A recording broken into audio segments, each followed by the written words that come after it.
It's week 2 of Paulo's transformation following my Eat Not Die Peak Body Accelerator course and weekly check-in calls shown here on YouTube. Hi, this is me, Bonnie. In this video, we're going to check in with Paulo, talk about some of my specific strength goals for the year, and step 2 of my Ladylike Macho apparel launch. Finished week 1. How are things going?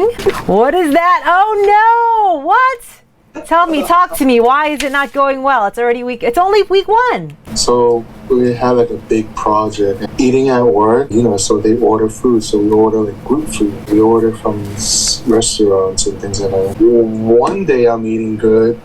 One day I'm not eating good.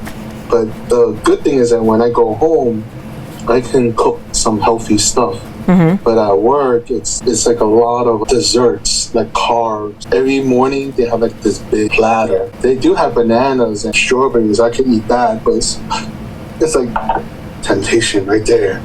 Well, so did you have to eat, right? The question is, how much did you eat, and did you have to eat the whole thing? It's like a little pieces, but like it's not one, it's 2. Okay. But it's like little square, like little smaller than actually 2 of them were equal to this. It's not like huge, like the whole piece. Okay, so there's a little portion control there. So it's okay if you eat some bad things, as long as not everything you're eating is bad, right? So remember, it's about looking at your overall, like what are your overall calories for the day, and then what are your overall calories for the week. So if you look at it from that point of view, do you think you still hit your ideal target numbers? No, I mean, like I do intermittent fasting, so I don't eat until 11. Even if it was that 2 little crumb cake. Yep. It's, I didn't eat until 11 o'clock. So I stopped eating around at least by 7 p.m. Okay. And I don't eat until 11. But I drink a lot of water. Okay, so now keep in mind, intermittent fasting, it's not like a magical pill. One of the reasons it does help with fat burning, but it also just helps with a smaller window, so you eat less. So did you eat less in general? Honestly, yes. Okay. Because like eating buffet, I haven't done buffet for like at least 2 weeks now. So portion is a lot easier. So when I cook at home, if I eat carbs around lunchtime or morning, I don't eat carbs at night.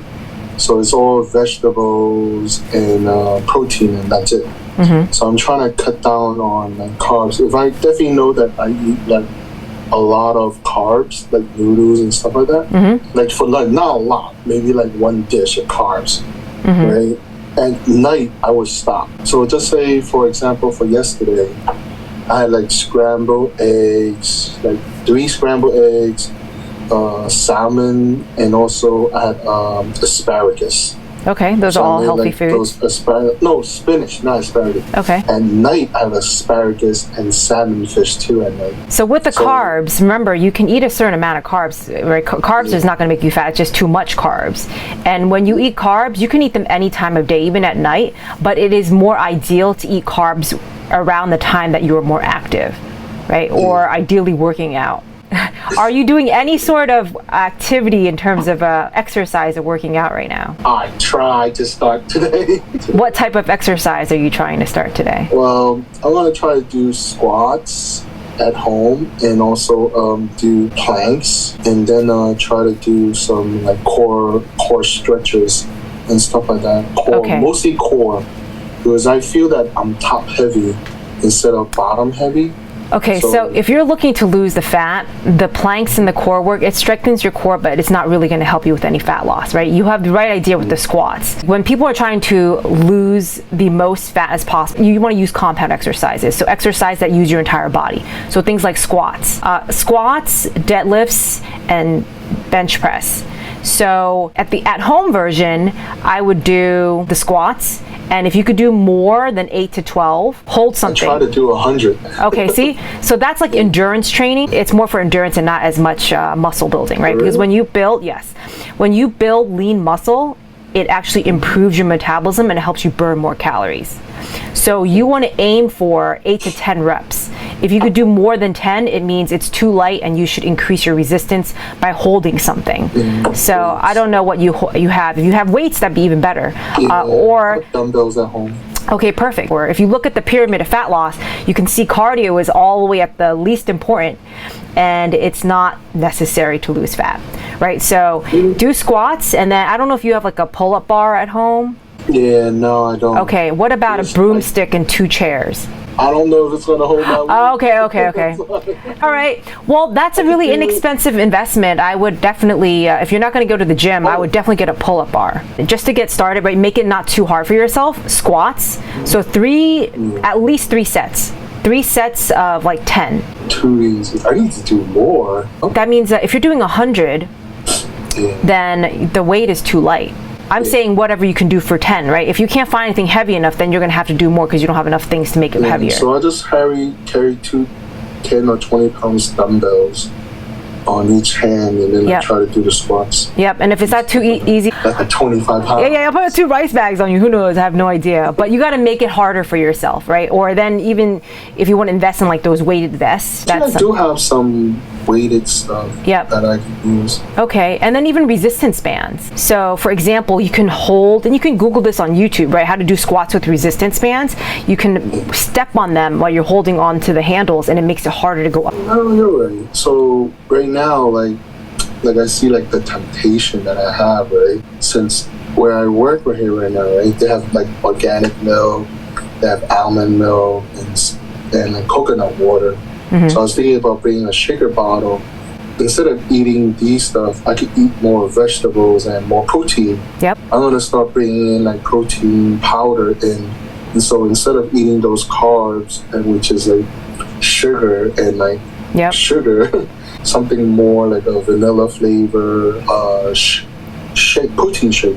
Okay, no, that's excellent, and it'll make you fuller, right? And so you're replacing that. And if you're gonna eat carbs, try to eat carbs that are more complex carbs that keep you fuller, like sweet potato or like brown rice or quinoa.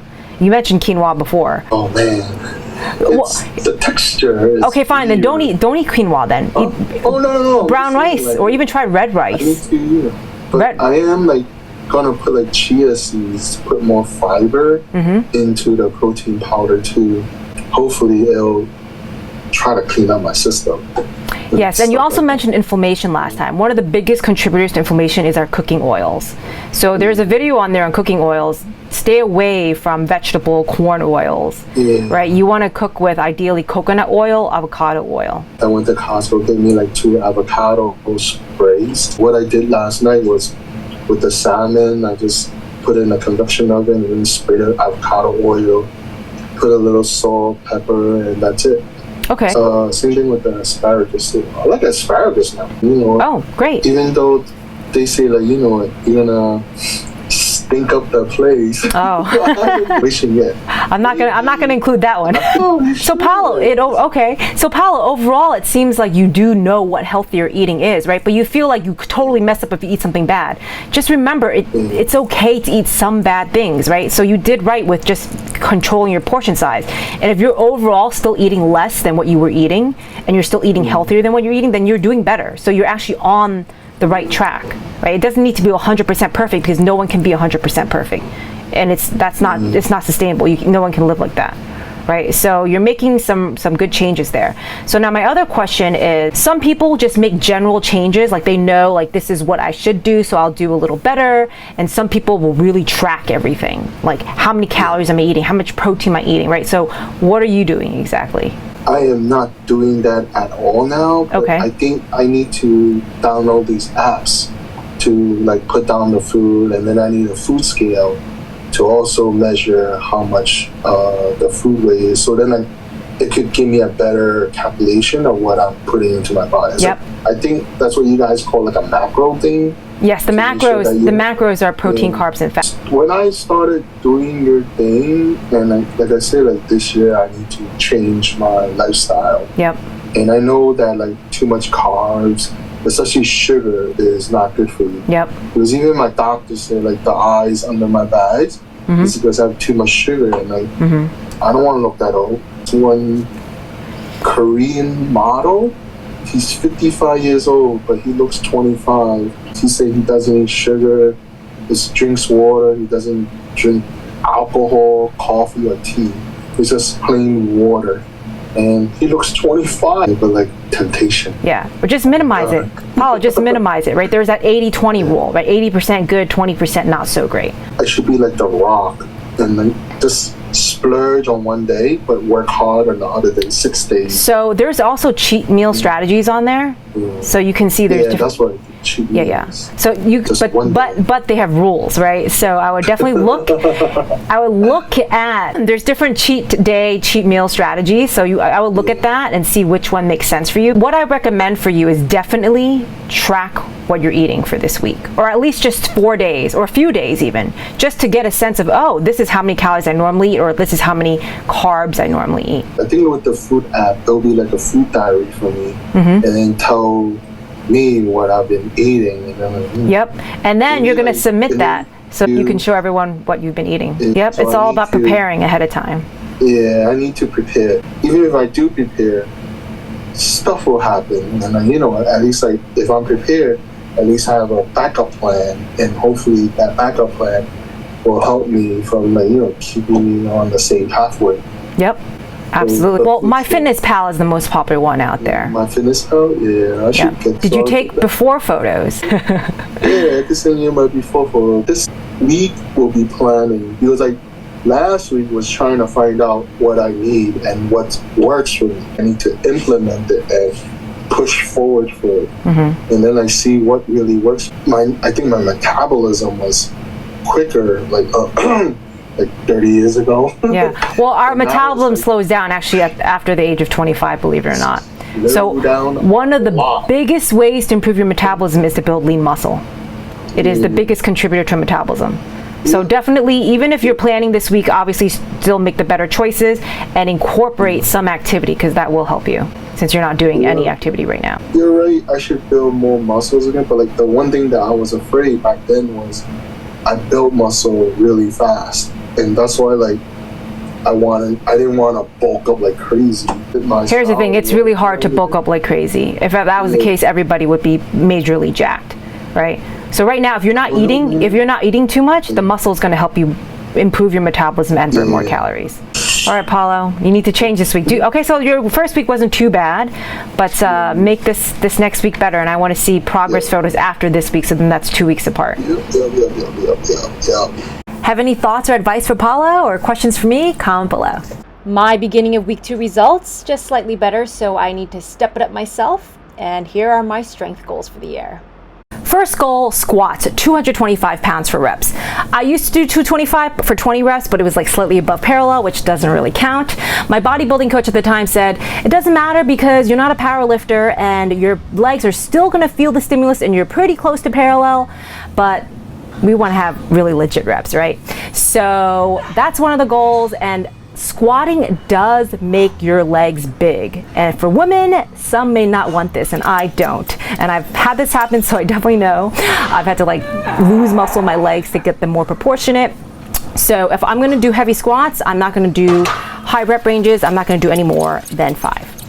Hip thrust, I want to hit 500 pounds for reps. Years ago, I did 405 for 1, and now I can do 3, but I've been focusing more on pause squats, 1 1/4 reps. So now I'm just going to do straight regular hip thrust and try to grow stronger, bigger, perkier glutes. Deadlifts. Surprisingly, I don't really care to go super heavy on these. I've hit 300 pounds in the past for 1 rep, and I'd rather be safe than sorry. And I like going raw or using chalk. And as you get heavier, you need things like straps, which I don't know, I still don't like the feel as much. So my best has been 275 for 6 reps using chalk, overhand double grip, and then mixed grip. So I'm actually just gonna drop my weight and try to increase my strength for 8 reps using lower weight. So I'm at 245 for 8 right now, and I'm trying to make that easier and easier, and then we'll go 250 for 8. I'm still going to transform that way, and I don't know, I'm not going to be a powerlifter, so that's my deadlift goal. Seated military shoulder press. 60 pounds for reps is my goal. My best was 60 for 2, and currently I'm at 50 pounds only for strength reps, so I really need to step it up. Incline dumbbell press. This is one of my favorite exercises. Goal is to get 80 pounds for reps. 80 for 2 was my best. I'm still trying to get back to my 75 pounds for reps, and right now I'm at least touching 70 pounds. Leg press. Surprisingly, I am really weak at this versus other lifts where I'm like 90-95% of my strength back, or even stronger. I'm only at 50%. I used to do 4 plates each side just for warm up to see, 10 to 15 reps to see how much energy I have. But now 4 plates is pretty much my working set. And I think it's partially because the leg press at the current gym that I'm at sucks. It just doesn't feel right.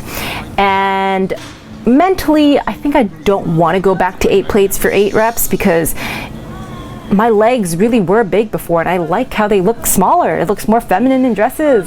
So I think I do want to get stronger again because I miss being able to lift that. So I'll probably do the heavy weight with lower reps, just like my squats. To part 1. The next step was to find a designer and someone who can actually sew and create my bodysuit. I was thinking of starting small and just testing the concept. I had no idea where to find a designer. Fun fact, my parents actually used to own a sewing clothing factory, and we made apparel for brands like Talbot, Starterwear, NFL, Major League Baseball type of items. And I actually worked and sewed on different sewing machines, so I have some idea of what goes into creating a piece of garment. I thought maybe my mom can help create it, but she's not a designer, we don't have the factory anymore, and plus I don't want to make her work. Then I remembered in the past, I had a client's daughter help me create a custom Chun-Li Street Fighter costume. And she went to FIT, Fashion Institute of Technology in New York City, and I paid her like $100 or something to make it, and then also for the fabrics. So since I live in Manhattan, I decided to ask all my friends, hey, do you guys know anyone who went to FIT and who can help? But nada, no luck. Then my brilliant husband had an amazing idea. He said, why don't you post an internship at FIT? So I did. And then a few weeks went by and not a single person submitted the resume. So that was pretty discouraging, but it was the end of summer, so I thought maybe when school starts up again. I did end up having an interview and 3 other applications came in, some with promising backgrounds. And frankly, I had no idea what to ask during these interviews, but the person I did interview was an FIT graduate, which meant she no longer had access to university's sewing machines. So bummer, that means I need to actually find someone who's still a student who has access to actually create and sew the suit. As made to order is what I was thinking. I did not end up interviewing any other students because something miraculous happened, which I'll be sharing in my next video. So make sure you stay tuned, follow me for my next step in my journey, as I am still currently in the process of launching my apparel brand from scratch. And if you have any questions or comments, please share them. And that's it for today. Thanks for watching. Make sure you like, comment, subscribe, and stay tuned. If you've been going to the gym for years with little to no results and still don't have your ideal body, and you want to focus on the nutrition aspect because it is 80 to 90% of how we look, then check out my free training on how to change your body composition even if you're stuck by checking out eatnotdiet.com/peakbody.